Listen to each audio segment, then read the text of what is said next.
Come on in. Welcome to Idled Out, where we talk all things Survivor. My name is Luke, and today we're talking about the best alliance names in Survivor history. Last week, we looked at some of the worst, the lamest, the most cringe alliance names of all time. And I think now it's only fair to give those who could actually name a collective of people properly their due. Unlike Big Brother, Survivor really doesn't have a ton of named alliances, at least not comparatively. So we've got to savor the good ones when they show up. So today, I thought it would be fun to honor Survivor's best alliance names ever, or at least the ones that don't make you cringe when you hear them. So grab your cauldron, gather your amigos, and shh, I'm talking here, as we take a look at the best alliance names in Survivor history. At number 5 is the Four Horsemen Alliance in Survivor Fiji. Love the name, not so fond of the alliance, but credit where credit is due. This is the main alliance on post-swap Ravu, consisting of Alex, Edgardo, Mookie, and Dreams. You may know the Four Horsemen, the actual Four Horsemen from the Book of Revelation in the Bible. Hooded figures on steeds, precursors to the end times. Pretty intimidating figures, unlike the Four Horsemen on Survivor, who are just various shades of bro. These guys are less Four Horsemen of the Apocalypse, and more the Four Horsemen of beer pong. This alliance is so douchey, it actually swings back around to lovable at times. They thought they were suave, they thought they were cool, and they thought they were running the show. And on post-swap Ravu, they basically kinda were. I'm not going to give them too much credit here, though. A house cat could run this tribe. But at the merge, they learn the hard way that outfoxing Lisi and Rocky is a little easier than outfoxing Earl and Yao Man. The merge is a comedy of errors for our horsemen. First, Alex and Edgardo completely fumble their relationship with Stacy, leaving them at a numerical disadvantage. Then Dreams jumps ship, leaving the Four Horsemen as just 3 horsemen. Then they misplay their idol, leading to Edgardo's ouster. Party's over, fellas. It's very clear that these guys thought their alliance was hot stuff. And I hate to admit it, but it's a pretty great name. Made even better by the fact that the Four Horsemen of the Apocalypse are just 4 dude bros in backwards caps. Imagine if that's what the real apocalypse is like.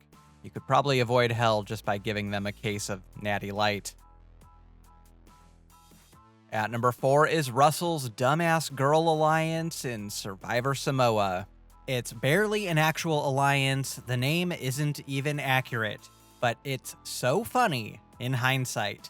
Only Russell would have the ego to do this. This was an early game alliance in Samoa put together by Russell, mostly consisting of his individual relationships with Natalie, Ashley, and Marisa, in which he very respectfully reduces these women to their hair color when describing them. I got alliance with the dumb short-hair blonde. This is what I wanted. I wanted Pinky someone swear. to approach me. And the even dumber long-hair blonde. I'll trust you. So, do I have that same trust with you? Yes. And the dark-haired girl. You've got my word. You have mine. I like to call it my dumbass girl alliance. Hey, at least he didn't reduce them to their breast size.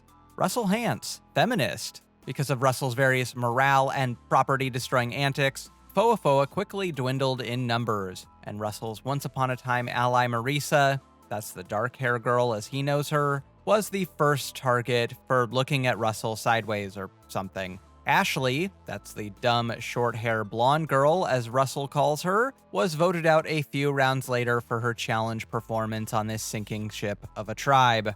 And Natalie, that's the even dumber long-haired blonde, won the game, absolutely demolishing Russell in a jury vote. Not so dumb now, is she? I'm just saying that if you're gonna name your alliance the Dumbass Girl Alliance, you better make sure the girls in your alliance are actually dumb, which is what makes this alliance name so great for me. The irony.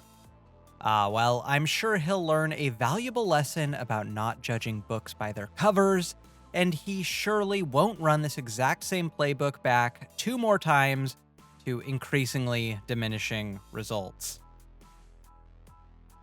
At number 3 is the Fat Five in Survivor Vanuatu.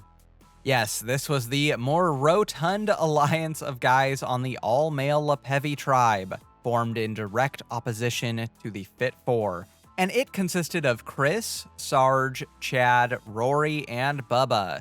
And even if you don't know what these 5 guys even look like, these names just have a husky aura. What I love about this alliance name is that it wasn't even coined by them. The minority group of younger, fitter guys originally called the older guys the Fab Five as a sort of ironic joke. You see, because they're not fabulous at all. The Fab Five, as long as they got their 5, which they've had since day one, there's not much left up in the air. But eventually they just said screw it and changed it to Fat Five later on.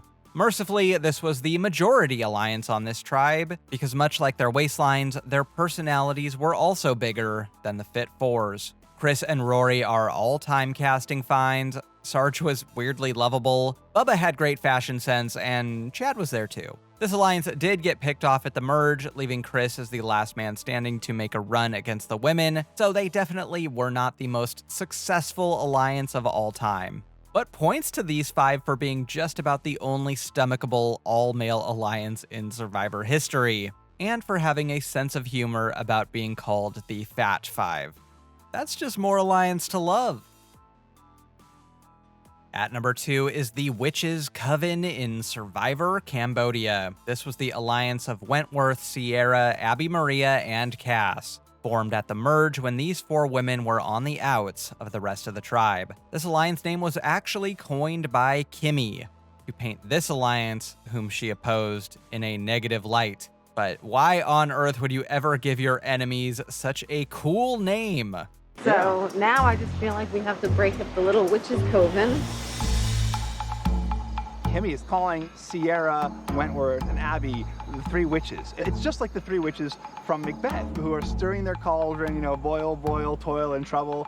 This is just a perfect alliance name for these women in particular. Outsiders banished to the fringes of the tribe, but who were nevertheless always brewing up some sort of big move.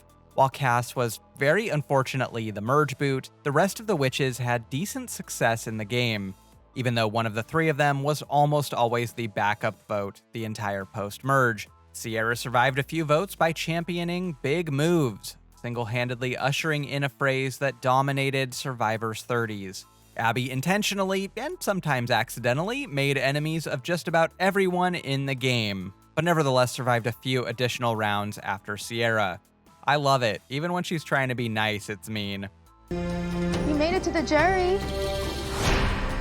Oh, right back at you. And Wentworth went from literal who to Survivor legend over the course of the season, with not 1 but 2 great idol plays, making it all the way to the final 4, 1 immunity win shy of an easy win over Spencer and Tasha at Final Tribal.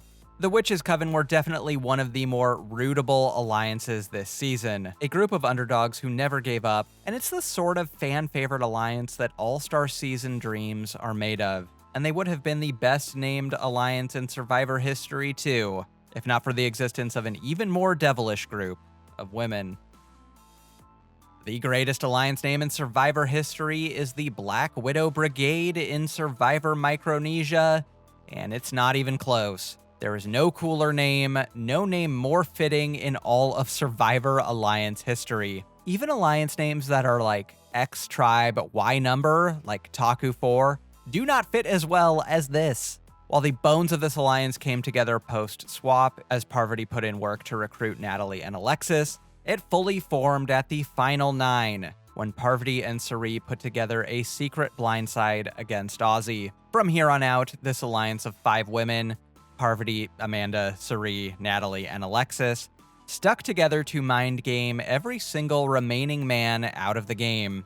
They mind gamed Jason into not playing his idol at Tribal Council when he was the obvious target and sent him to the jury. They mind gamed Eric into giving up individual immunity to Natalie when he was the obvious target, only to vote him out in the most embarrassing fashion possible. And they even mind gamed James's finger into getting so infected he had to be pulled from the game. What sort of spells are they brewing in that cauldron? This would be an iconic alliance even without the name, but But it's so perfect for a group of women who gleefully and openly talked about luring the men into their web, unabashedly using their charm and femininity to deceive this hapless group of guys. That not one, but two women in this alliance had a proclivity towards overt cannibalism metaphors is the cherry on top. Spinning the guys around as much as we can, just spinning them until they don't know which way's up, and then we're devouring them, one at a time. Just at the jugular, flossing my teeth with his jugular. This is Survivor's most iconic alliance ever, and it would have been even without the amazing name. But good branding and a handful of cannibalism confessionals go a long way. Got nothing else for ya.